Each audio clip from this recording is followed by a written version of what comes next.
Matapos nga pong manguna muli si Tyrese Haliburton sa MVP rankings ng in-season tournament ay balak nga po nito na magkampiyon. Yan naman ang ating unang storya na pag-uusapan na susundan ko na rin ang balitang sinagot na nga po ng NBA ang reklamo ng Phoenix Suns sa mga referee ng kanilang laro kontra sa Los Angeles Lakers at ang balitang pinalitan na nga talaga ni Austin Reeves si D'Angelo Russell sa kanilang Big 3. Kaya mga idol, tara!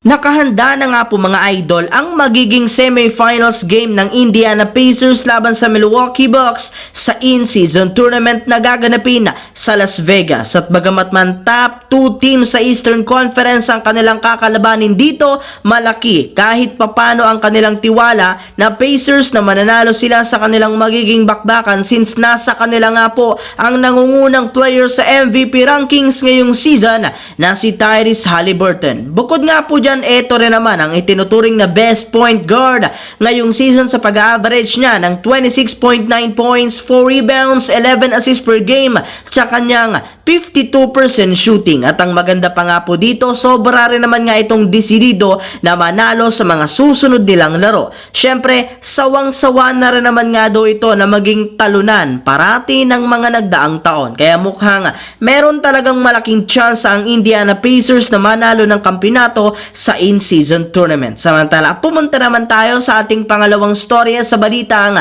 sinagot na nga po ng NBA ang reklamo ng Phoenix Suns sa mga referee ng kanilang laro kontra sa Los Angeles Lakers. Katulad nga po ng naibalita ko sa inyo, grabe nga ang reklamo ni Devin Booker sa nagawang pagkakamali ng mga referee sa huling segundo ng kanilang quarterfinals game kontra sa Los Angeles Lakers ng payagan ng mga officials na gumawa ng timeout si LeBron kahit man wala sa kanila ang bola. Ngunit sa kabila nga po niyan, tinanggap rin naman nga ni Booker ang kanilang pagkatalo, gayong kailangan na lamang nga po nila ditong mag-move on at mag-focus na lamang sa kanilang susunod na laro, lalo pat nagkakamali rin naman nga daw talaga ang mga officials. Pero ayon rin naman nga po sa naging pahayag ng chief referee ng kanilang laban na si Josh Steven sa harap mismo ng media, sinabi nga po niya dito na during ng live play, nakita nga po niya na hawak nga po ng Lakers ang bola, kaya pinaburan nga po nila ang pag-request ni LeBron ng timeout. Nakita rin naman nga po nila sa kanilang ginawang video review o replay na tunay talaga na nahawakan pa ni Austin Reeves ang bola habang humihingi si LeBron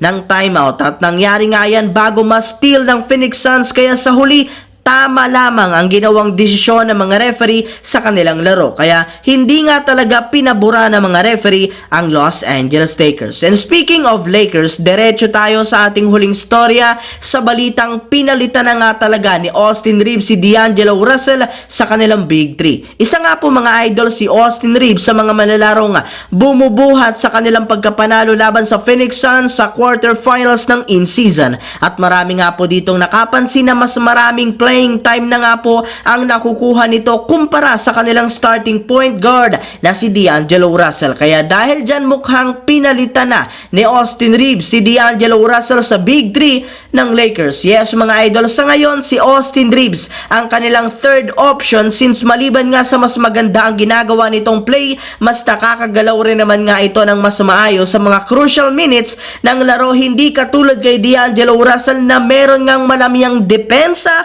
at sobra pang nag-i-struggle sa kanyang shooting sa mga mahalagang minuto ng laro. Kaya malinaw na si Austin Reeves talaga ang pangatlong superstar ng Lakers na tumutulong kina Anthony Davis at LeBron James.